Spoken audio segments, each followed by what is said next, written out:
idin salaam saaxiibada qiimaha badan meel kastoo dunida daafeeda ka joogtaan kusoo dhawaada barnaamijkeena akhbaaraadka inta badan caawa waxaa kaga bogan doontaan qodobada waqti xaadirkan taagan intaan guda gelin barnaamijka hadda janaalkeena ku cusubta waxaan kaa codsanaa inaad subscribe noo saartaan iloobin inaad muuqaal kale noo saarto aan ku bilaawno qodobkeena kuwa saaxiibada qiimaha badan waxaa maanta aad looga farxay taageerayaasha jalaaga lagu magacaabo Junior NTR sidaan ka warqabno maanta NTR saaxiibada qiimaha badan wuxuu dabaaldegay dhalashadiisa 39 sida daraaddeed maanta waxaa laga soo bandhigay filimkiisa NTR 30 wali magac loo bixinin muuqaal yar ayaa laga soo bandhigay ninkii odayga ah oo sidoo kale sii jeeday sidoo kale seefna gacanta ku haystaan waa lagu soo xardhay sidoo kale waxa loogu soo xardhay happy birthday to you ayaa loogu soo qoray sida ka jeedaan sawirkan saaxiibada qiimaha badan ninka lagu magacaabo NTR wuxuu soo wataa filim ban India Mintura ila magaal ayaa laga daawan doonaa sidoo kale filimkaana wali magac loo bixin laakiin saaxiibada hadda waxa lagu yeeraa NTR 30 ayaa lagu yeeraa waxaana director-ka ninka aadka loo jecel oo director-ka lagu magacaabo Kortalo Sifa sida daraaddeed maanta maadaama ninkan la sii u dabaaldegay muuqaal yar ee filimkan laga soo bandhigay sidoo kale saaxiibada qiimaha badan dialogue adagna waa lagu soo xardhay sida daraaddeed waxa la taageerayaasha maanta NTR-na aad looga farxay sidoo kale dhaban waxa la rajayn doonaa saaxiibada qiimaha badan atirashada filimkan in lagu dhawaaqayo sidoo kale filimka magaciisana in shaac laga qaado sida daraaddeed NTR maanta dhalashadiisa 39 ayuu dabaaldegay sidoo kale ninkan barnaamij gooni ayaan ka soo sameyn doonaa dilahana gaarsiiyo dhinaca kale saaxiibada qiimaha badan ceebti ugu weyn ayaa ku dhacday gabar lagu magacaabo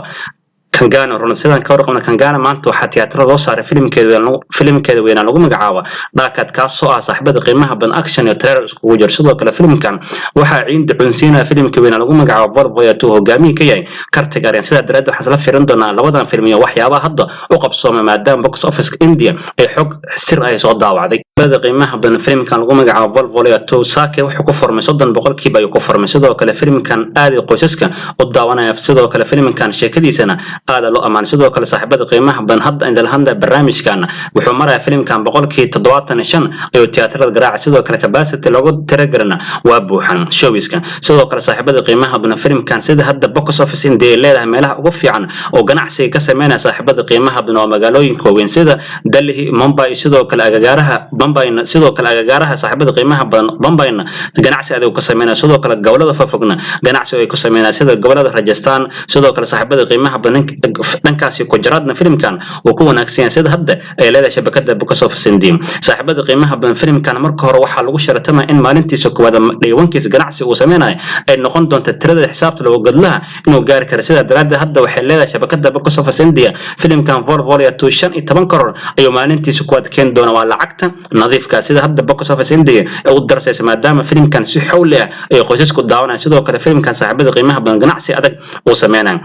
dhinaca kale saaxiibada qiimaha badan sidoo kale waxa leeyahay saaxiibada qiimaha badan Kartig Aryan waxa leeyahay filimkan lagu magacaabo Barboyato waa filimkiisa koowaad ugu bilaawashada wanaagsan oo sameyn doona ayuu noqon doona maadaama wiilkan saaxiibada qiimaha badan aflaamtiisa inta badan 6 kor 7 kor ay dhaywankooda keenay jireen laakiin filimkan Barboyato waxa leeyahay tirada laba godna oo ka talaabi doona 15 kor oo lacagta nadiifkan soo xiran doona sidoo kale wiilkan lagu magacaabo Kartig Aryan saaxiibada qiimaha badan big achievement ayuu gaari karaan dhinaca kale saaxiibada qiimaha badan ka xunnahay gabar lagu magacaabo Kangana Runad markaan doonta ayaa la degtay sidoo kale filimka dhaakadna waa la iska diiday hatta filimkan saaxiibada qiimaha badan box office waxay leedahay waxa shaki laga qabaab in filimka maalintiisa koowaad oo hal kor uu keenay karo taas oo ku tusinaysa in Kangana Runad aad filimka loo dhalay sidoo kale sheekadiisana la iska diiday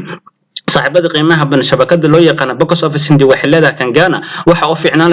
inay noqoto xidig ku fiican aflaamteed inay box office-ka ka gadmi karaan waxay leedahay atrisha inta badan waa xidig dhanka media waana run saaxiibada qiimaha badan gabadhan gantaale ay soo ridaa sidoo kale media kaliya ka dagaaltamta aflaamteed inta ugu dambeeyay sanadihiina dadkii qaadeen culeys xoogan ay gabadhan koray maadaama Kangana inta badan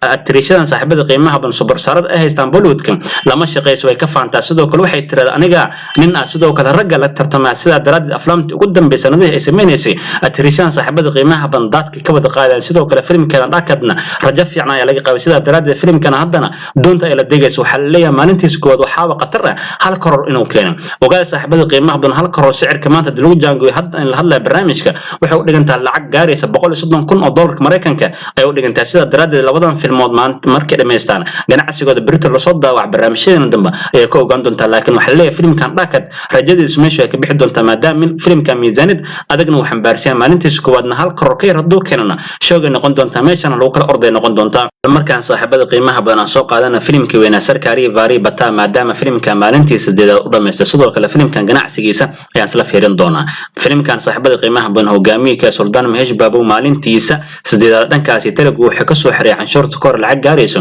3.35 kor uu soo xareeyay qolay ajardaaqay waxay keeneen saami gaaray 1.79 kor ay keen filimkan zeed maalmood dhankaasi saaxiibada qiimaha badan Telugu wuxuu ka soo xareeyay lacag gaarayso 119.35 kor uu soo xareeyay qolay ajardaaqay waxay keeneen saami gaaray 8.69 kor ay keeneen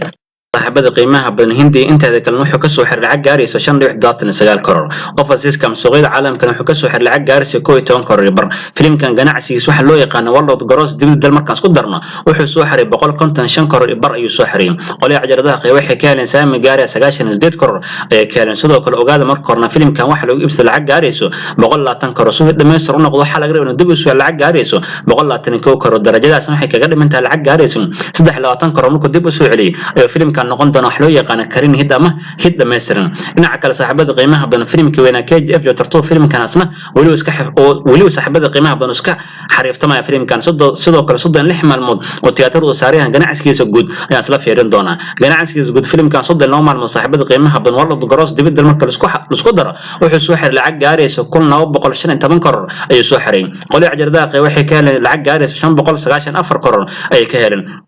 ogaada marka horna filimkan waxa lagu iibsaday lacag gaarayso 345 karoor taasoo ka dhigan filimkan profit wali ay keeneen qolay ajaradaha qiimaadam in ka badan 247 karoor ay keeneen sidoo kale filimkan darajo ahaan wuxuu taagan yahay double blockbuster ama film laba laab saaxiibada qiimaha blockbuster noqday ayuu taagan macaash xad dhaafna oo keeneen qolayaha ajaradaha qeybay sidoo kale filimkan saaxiibada qiimaha badan waxay u badan tahay inuu ku istaago kar ganacsigiisa dib u bato ilaa 1300 karoor ayuu gaari karaa isleeyahay maadaama had saaxiibada qiimaha leeyahay filimkan wiigiisa ayuu dhamay sidoo kale wiigiisa lixaad ayuu gudagal sidoo kale ganacsi adagna uu sameeyay sida daraadda filimkan meesha ku istaagana oo arka doonaa dhinaca kale saaxiibada qiimaha badan bal markaan soo qaadana Today History maanta oo kale aflaamta caanka la daawaday saaxiibada qiimaha badan maanta oo kale waxa la daawaday film lagu magacaabo Kids filimkan waxa la daawaday sida hadda diiwaan gashay 20 May 2010 ayaa la daawaday waxa hogaamiyay ninka lagu magacaabo Hector Roshan sidoo kale waxa kula jirta tirishada Kangana Ronald sidoo kale filimkan waxa director ka ninka lagu magacaabo Anurag Basu sidoo kale waxa producer ka ah Hector Roshan ninka lagu magacaabo Rakesh Roshan saaxiibada qiimaha badan filimkan waxa la saaray tiyaatar gaaray 1800 shilin ayaa laga daawaday waxa lagu qarash galay miisaanad gaaraysa 82 karoor ayaa lagu qarash galay cumraantiisna filimkan wuxuu soo xiray lacag gaarayso 47 karoor bar ayuu soo xiray sida daraadda natiijada filimkan wuxuu noqday flop ayuu noqday film guul dareysan markaan filim lacagta gaaraysa 47 karoor bar hadii sicirka maanta lagu jaangooyo waxa uu dhigantaa 75 karoor u dhigantaa ogaada filimkan saaxiibada qiimaha badan waxa ticket u goosto shilin ka daaw sida had u diiwaan gashan dad gaaray 763 kun oo qof ayaa ticket u goosto ka daawatay filimkan Kids natiijana wuxuu noqday flop ayuu noqday film guul dareysan waad kuma santeen saaxiibada qiimaha badan daawashada daawatan muuqaalkan wax halkaas ay noqdaan barnaamijkan akhbaaradka film turarka ugu dambeeyay haddii taa markay kugu soo boqonayso channelka subscribe noo saar sidoo kale loobin inaa muuqaalka laga noo saarto aragtadaada oo inoo muhiim comment inoo qareeb sidoo kale waxay idin ka codsanaa muuqaalkan hal like gar laagta nagu dhiirgelinaysa shaqada idin hayno intaan barnaamijkan barnaamij lamid ku kulmayno amaana Allah salaamu calaykum waraxmatullaahi wabarakaatuh